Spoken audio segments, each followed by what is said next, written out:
Hoy las perspectivas de esta sesión de carácter extraordinario en donde el presidente del Consejo de Ministros va a sustentar la cuestión de confianza. ¿Cómo está, don José? Gracias por la visita. Bienvenido. Bueno, primero a mí me gustaría consultarle, el día de ayer se llevó a cabo la votación por la reforma del Consejo Nacional de la Magistratura, se aprobó por unanimidad. ¿Qué significa eso? ¿Qué trámites faltan para que pueda ser sometido a consulta popular? ¿Cuál es el procedimiento? Bien, la forma primaria, según el artículo de la Constitución que prevé cómo se reforma la propia Constitución, la fórmula primaria de reforma de nuestra Constitución es votación del Congreso más referéndum, ¿no? Es decir, más de la mitad más uno del número legal de congresistas más referéndum.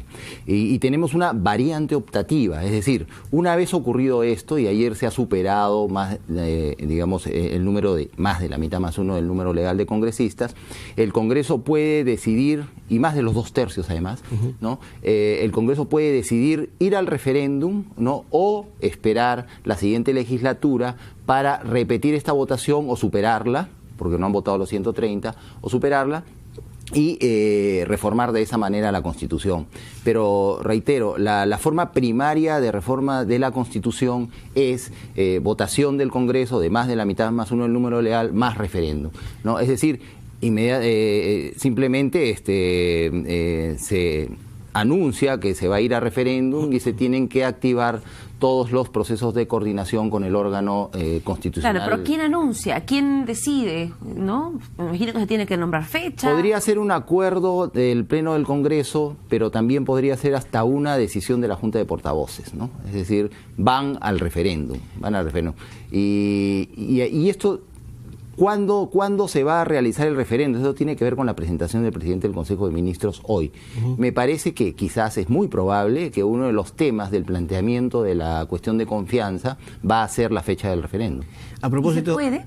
Perdón, solamente para terminar, ¿puede el presidente del Consejo de Ministros plantear como uno de los puntos de la cuestión de confianza la fecha del referéndum? Yo creo que sí puede plantear la fecha del referéndum. ¿Por qué? ¿Qué lo respalda en este sentido? Bueno, la cuestión de confianza tiene por finalidad que el gobierno, ¿no?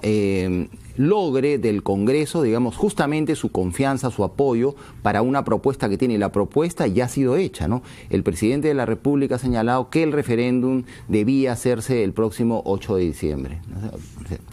Don José, vamos a lo que puede pasar el día de hoy. Pongámonos en todos los escenarios, ¿no? Es muy probable que, de acuerdo a los voceros de las bancadas, se acepte o se brinde la cuestión de confianza al Ejecutivo. Pero en el caso ocurre lo contrario. Ya en ese momento, y esto se lo pregunto por las dudas que se han presentado y la polémica que hay, ¿el presidente estaría facultado de cerrar el Congreso? Todos creemos que no y creemos que no. Creemos que no lo tendrá que hacer. Así. Pero en mi opinión, hay opiniones distintas, es que de negársele la confianza al gabinete ministerial hoy, ya habría que contar esta segunda negación de confianza como parte, digamos, de este ciclo que habilitaría al presidente de la República a disolver, no cerrar, sino disolver el Congreso, es decir, disolver la Asamblea en ejercicio, no para dar paso inmediatamente a elecciones y renovarla. Se lo pregunto porque, bueno, a ver, está en estos momentos vigente la medida, creo que fue a través de una resolución legislativa, si no me equivoco, corríjame, respecto a la cuestión de confianza y a la crisis total del gabinete, ¿no? Es un tema que está pendiente en el tribunal. Sí, está pendiente. ¿Y eso cómo influiría, ¿no? en este tema de la En este caso no tendría que ver, ¿no? Es solamente si se cuenta o no en la medida en que el presidente Kuczynski ya no está y lo reemplazó el presidente Vizcarra.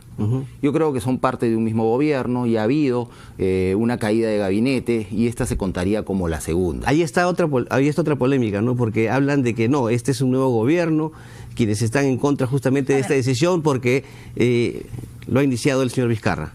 Los congresistas van a tratar de todas formas de evitar que se disuelva el Congreso. Eso queda claro. ¿Qué pasa si es que, digamos, ellos aprueban, le dan la confianza, pero no aprueban sus proyectos o no se la dan en cuanto a en los términos que el Ejecutivo los está planteando, y ellos consideran que se les ha negado la confianza y declaran crisis total de gabinete? No es posible. La negación de confianza tiene que ser expresa. ¿no? Igual que la censura. Hay otros casos en que se produce la crisis total del gabinete cuando el presidente del Consejo de Ministros renuncia o cuando es removido por el presidente de la República según el artículo 133 de la Constitución. Pero solamente se contaría como negación de la confianza si ésta se ha negado de manera expresa. Claro, en el debate de hoy. Porque el presidente del Consejo de Ministros hoy día va y plantea la cuestión de confianza y ese planteamiento tiene un contenido, ¿no es cierto? Dice, planteamos cuestión de confianza sobre los ejes 1 y 2 de la política general del gobierno, como se ha anunciado, ¿no? Y el contenido específico de este planteamiento es este, ¿no? Por ejemplo, me imagino yo, ¿no? Me imagino, o podemos imaginar todos, ¿no? Primero, prioridades dentro de todo el paquete de reformas. En segundo lugar, calendario. Y en tercer lugar, referéndum.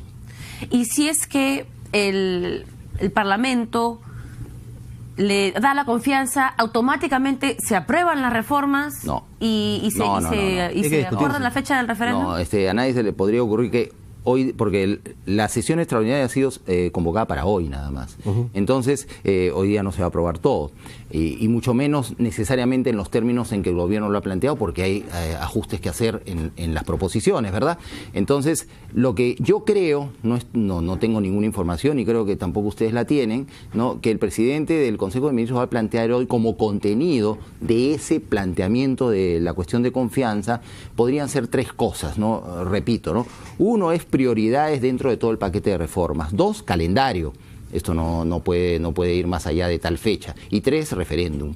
Y más bien lo que establece o lo que va a establecer el periodo y la fecha límite va a ser el referéndum, que es el 8 de diciembre. ¿Y cómo tendría que orientar su discurso el presidente del Consejo de Ministros? Porque ahí también surgía otra duda u objeción. Con la reforma del reglamento. El tema de si se puede plantear cuestión de confianza sobre iniciativas legales ya presentadas o como política de gobierno. Como en efecto esta reforma del reglamento prohíbe que se plantee cuestión de confianza sobre proposiciones normativas.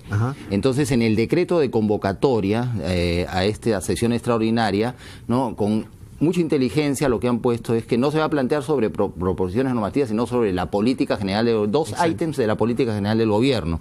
El 1 y el 2 son 5, ¿no? El primero que es sobre integridad y corrupción y el segundo que es sobre gobernabilidad. Claro, pero esos ejes tienen contenidos. Tienen contenidos y bueno, y digamos, el contenido de los proyectos de ley cae dentro del contenido de esos ejes. Ahora, yo he escuchado opiniones a favor y en contra de abogados y constitucionalistas que aseguran que si bien el reglamento, pone ciertos límites a la cuestión de confianza, prima la Constitución ante la duda y considerando que hay una demanda constitucional, prima la Constitución. Como prima la Constitución y la Constitución prevé la demanda de inconstitucionalidad, pues hay que esperar que el tribunal lo resuelva, ¿no?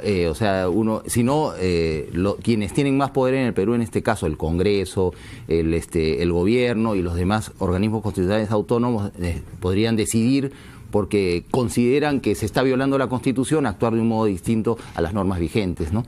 Sí, yo también estoy seguro que es inconstitucional esa reforma y que espero el Tribunal Constitucional así lo declare, pero mientras tanto está vigente. Claro.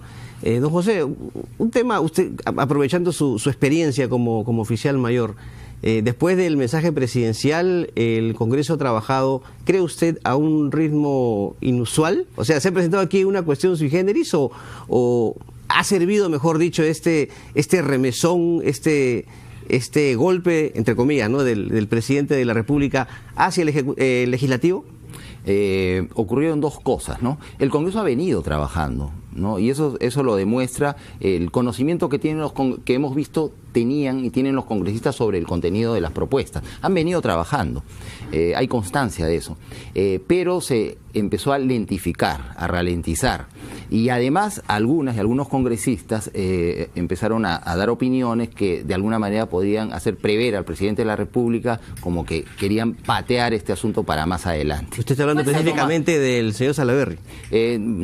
Porque él dijo que no era prioridad. Eso lo ha dicho al final, pero al principio creo que actuó bien. Y entonces ese es uno de los elementos, digamos, que anuncian la ralentización del trabajo parlamentario. Con el mensaje del presidente más la formalización a través del decreto que convoca la sesión extraordinaria, el Congreso se ha acelerado. ¿Qué pasa si se niega la cuestión de confianza y los congresistas argumentan porque ellos pueden decir lo que quieran, que no es la segunda cuestión de confianza, o que esta no es una cuestión de confianza, sino que fue una invitación, porque ¿no? ahora han dicho que han invitado al Premier a dar sus propuestas, y no quieren aceptar esta situación como una causal disolución del Congreso. ¿Qué pasaría si se trincheran en el Parlamento, digamos? Esperemos que la madurez imponga. En efecto, no lo están tomando como una invitación, tanto así que la sesión convocada hoy ha sido convocada como continuación de la de ayer, y no citando el decreto de convocatoria de la sesión extraordinaria del presidente de la República. Esa es una mala señal, pero esperemos que en las próximas horas maduren, vean que el país no está esperando. ¿Y qué pasa si no maduran? ¿Qué pasa si esa mala señal de no convocar esta sesión por el propósito que ha sido pedida por el Ejecutivo, sino como una extensión de la sesión de ayer? Si en la hipótesis de que el presidente de la República haga uso de esta habilitación para disolver el Congreso y el Congreso se niegue, vamos a estar, ahí sí entraríamos en una crisis política muy grave, para la que no vamos a encontrar ninguna disposición constitucional ni reglamentaria para resolverla. Además, don José, si ocurriera eso, por ejemplo, tenemos que esperar un plazo determinado para elecciones legislativas y las reformas no saldrían en el periodo que establece el propio presidente o el gobierno, ¿no? ¿Qué pasa? Porque muchas personas me han preguntado, ¿qué pasa si se trincheran en el Congreso? ¿Qué pasa si no quieren salir? Yo creo que si el presidente de la República expide su decreto de disolución, ya ahí no hay nada que hacer. Ya no habría nada que hacer, ¿no? Es lo que ocurriría, creo yo, ¿no? O recordemos lo que pasó en el 92, nada más, ¿no? Bueno, pero no me refiero a que sea, me refiero a que sea la misma situación, sino que una vez ocurrido ya en la disolución, ya no hay más nada que hacer. Sí, porque digamos, la situación actual tiene, por supuesto, es otra coyuntura, definitivamente. Claro, o sea, elementos de contenido jurídico, pero es, digamos, un tema, o sea, en general es un proceso más político, ¿no? Donde dos grandes fuerzas se están enfrentando. Muy bien, don José, muchas gracias por su visita, muy amable. Muchísimas gracias.